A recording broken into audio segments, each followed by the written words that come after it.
유튜브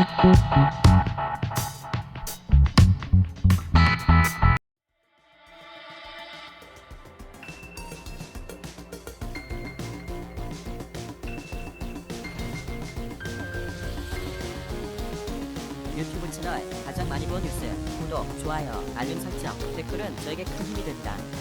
한국 전쟁 당시 미군이 공여한 소총과 장갑차로 무장했던 국군은 1970년대 이후 자주 국방 정책을 통해 국산 무기 체계를 구축하기 시작했습니다. 자동차, 조선, 정보기술 분야에서 강점을 가진 대한민국은 거의 모든 무기 체계를 국산화하는 데 성공했는데요.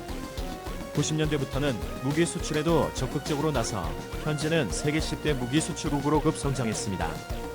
스웨덴의 민간 연구기관인 스톡홀름 국제평화연구소가 발표한 2020 국제무기거래 동향 보고서에 따르면 한국의 무기 수출은 세계 9위였으며 특히 20대 무기 수출국 가운데 수출 규모가 가장 빠른 증가 추세를 보인 것으로 나타났습니다.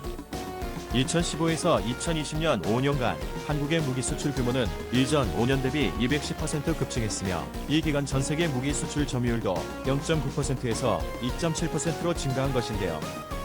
보고서에 따르면 2000에서 2005년 기간과 비교하면 한국의 무기 수출은 무려 649% 급증했습니다. 또한 이러한 급성장의 배경에는 주요 첨단 무기를 생산하는 방위산업의 발전에 따라 다른 수출국과 경쟁력이 생겼기 때문으로 풀이했는데요. 이 기간 동안 한국 무기를 가장 많이 구매한 나라는 영국 14%, 이었으며 필리핀 12%, 태국 11% 등이 뒤를 이었습니다. 한편 한국이 방산 수출 강국으로 급부상하고 있는 반면에 중국은 최근 부진을 면치 못하고 있는데요. 보고서에 따르면 중국의 2016에서 2020년간 무기 수출 점유율은 5.2%를 기록하며 직전 5개년에 비해 7.8%나 감소했습니다. 이에 따라 중국에서는 한국으로부터 배워야 한다는 목소리가 나오고 있는데요. 유튜브 채널 가장 많이 본 뉴스 구독과 좋아요, 알람 설정은 좋은 영상을 만드는데 많은 힘이 됩니다. 이와 관련된 글 몇 개를 번역해 보았습니다. 첫 번째 글입니다. 최근 몇 년간 한국 정부의 총력 관촉에 힘입어 한국의 무기 수출은 큰 폭으로 늘어나고 있으며 수출 대상 국가는 80개국 이상으로 다양해지고 있다. 품목은 항공기, 전차까지 다양한 주력 장비가 두루 갖춰져 있다.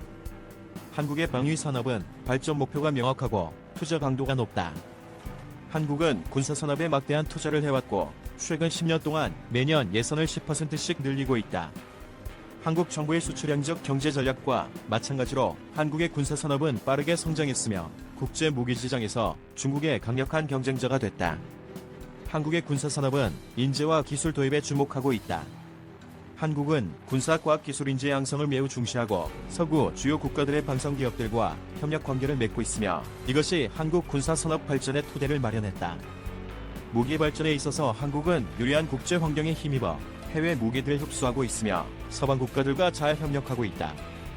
K1 전차의 경우 미국의 설계를 의뢰했고 T-50 훈련기는 미국과 합작하고 대만 기술자를 고용했으며 인도네시아에 수출하는 잠수함 기술은 독일에서 배웠다. 한국은 무기 수출 판촉의 열을 올리고 있다. 한국은 무기 제조업체뿐만 아니라 대통령이 직접 무기를 홍보하고 판매한다.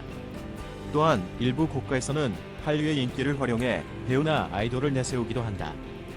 한국 무기 수출은 중국을 추월할 가능성이 매우 높다.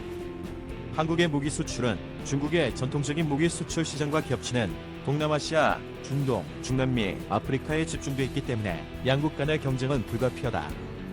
한국은 이미 수많은 중국과의 무기 수출 경쟁에서 승리했다. 중국이 역사적 문제나 서방의 제재에 얽매일 때 한국의 무기 수출은 더욱 늘어날 것이며 중국을 넘어설 것이다. 두 번째 글입니다. 지난 10여 년 동안 한국의 국방 수출은 비약적으로 증가했고 세계 무기 수출의 다크호스가 되었다. 최근 몇 년 동안 한국은 국제시장에 1년의 선진국인 무기 장비를 선보였다. 총기와 탄약 등 소형 무기뿐 아니라 탱크, 전투기, 자주포 등 육해공을 아우르는 중장비까지 갖추고 있다. 그중 일부 무기는 여러 국가에서 주문이 쏟아지고 있으며 대표적으로 K2 전차와 K9 자주포가 있다. 한국형 전차 개발 사업으로 탄생한 K1 주력 전차는 미국의 먼 에이브람스의 기술과 설계를 바탕으로 제작됐으며 한반도의 선악 지형에 맞춰 크기와 톤수는 줄어들었다. 금세기 초에 한국은 K1 주력 전차를 더 우수한 장갑을 갖춘 K1A1으로 업그레이드했고 주포도 120mm, 활강포로 업그레이드함으로써 K1 전차의 전체적인 성능과 평가는 이미 세계 최고 수준에 도달했다. 반면 지난 20년 동안 북한은 경제 발전이 둔화되고 각종 대외 공세로 인하여 신무기 개발 속도가 매우 느려졌다. 한국의 새로운 주력 전차인 K2 흑표 전차는 한국의 집중적인 장갑차 연구를 바탕으로 최신 기술이 적용됐다. K2 전차는 중량 55톤, 승무원 3명, 120mm 활강포를 사용하며 한국에서 개발 및 생산하는 신형 철갑탄을 통해 화력이 크게 강화됐다. 또한 밀리미터 8의 보안 운동 방어 시스템, 새로운 지휘 통제 시스템이 탑재됐다. 기술 지표로 본 K2 흑표 전차는 화력과 기동성, 및 정보화 측면에서 세계 최고 수준에 도달했다. K9 자주포는 155mm 자주포로 세계 여러 나라의 주력 자주포로 운용되고 있다. K9 자주포는 국제 무기 시장에서 가장 많이 팔리는 자주포로 한국 무기 수출의 대표주자라고 할 수 있다. 52구경 155mm 자주포로 최대 사거리는 40km가 넘고 최고 속도는 분당 8발이다. 3발의 포탄을 한 지점에 동시에 착탄시키는 능력을 갖췄으며 자동장전 장치와 고급 전자식 석유 통제 시스템이 탑재됐다. 독일산 파워팩과 유기압식 현수 장치로 주행 성능이 매우 우수하고 전체적인 성능이 세계를 선도하고 있다. 한국 방위 산업의 또 다른 핵심은 외국 회사와의 연구 개발 협력이다. 이는 주로 한국군의 요구를 충족시키기 위한 것이었지만 한국 정부는 동남아시아 등 주요 시장의 수출 플랫폼을 공동 개발하기도 했다.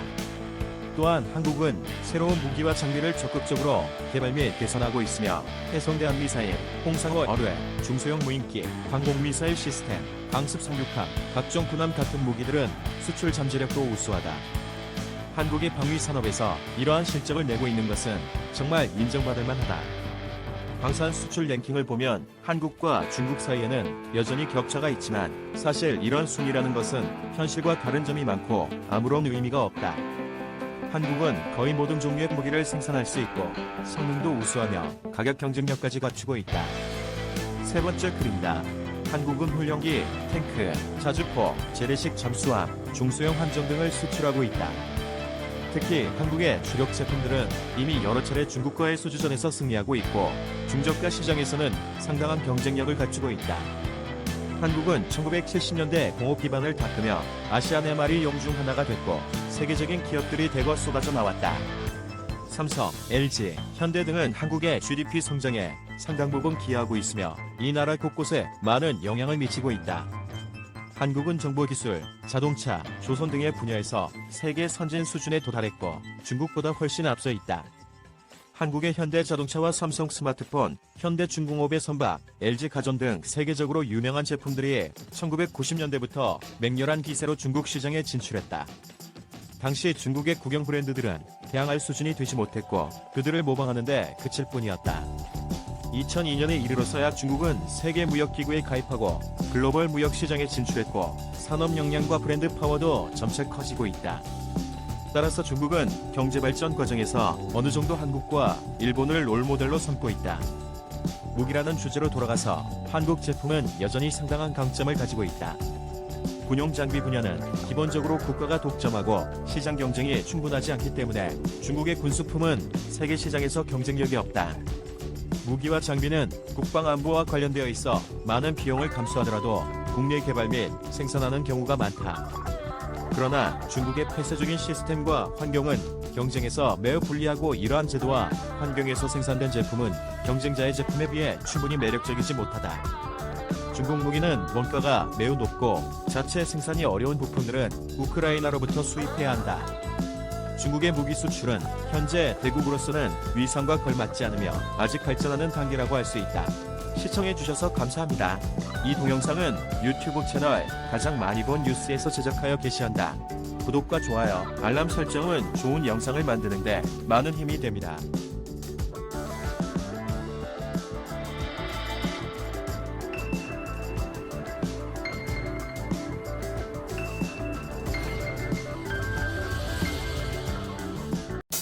Thank you.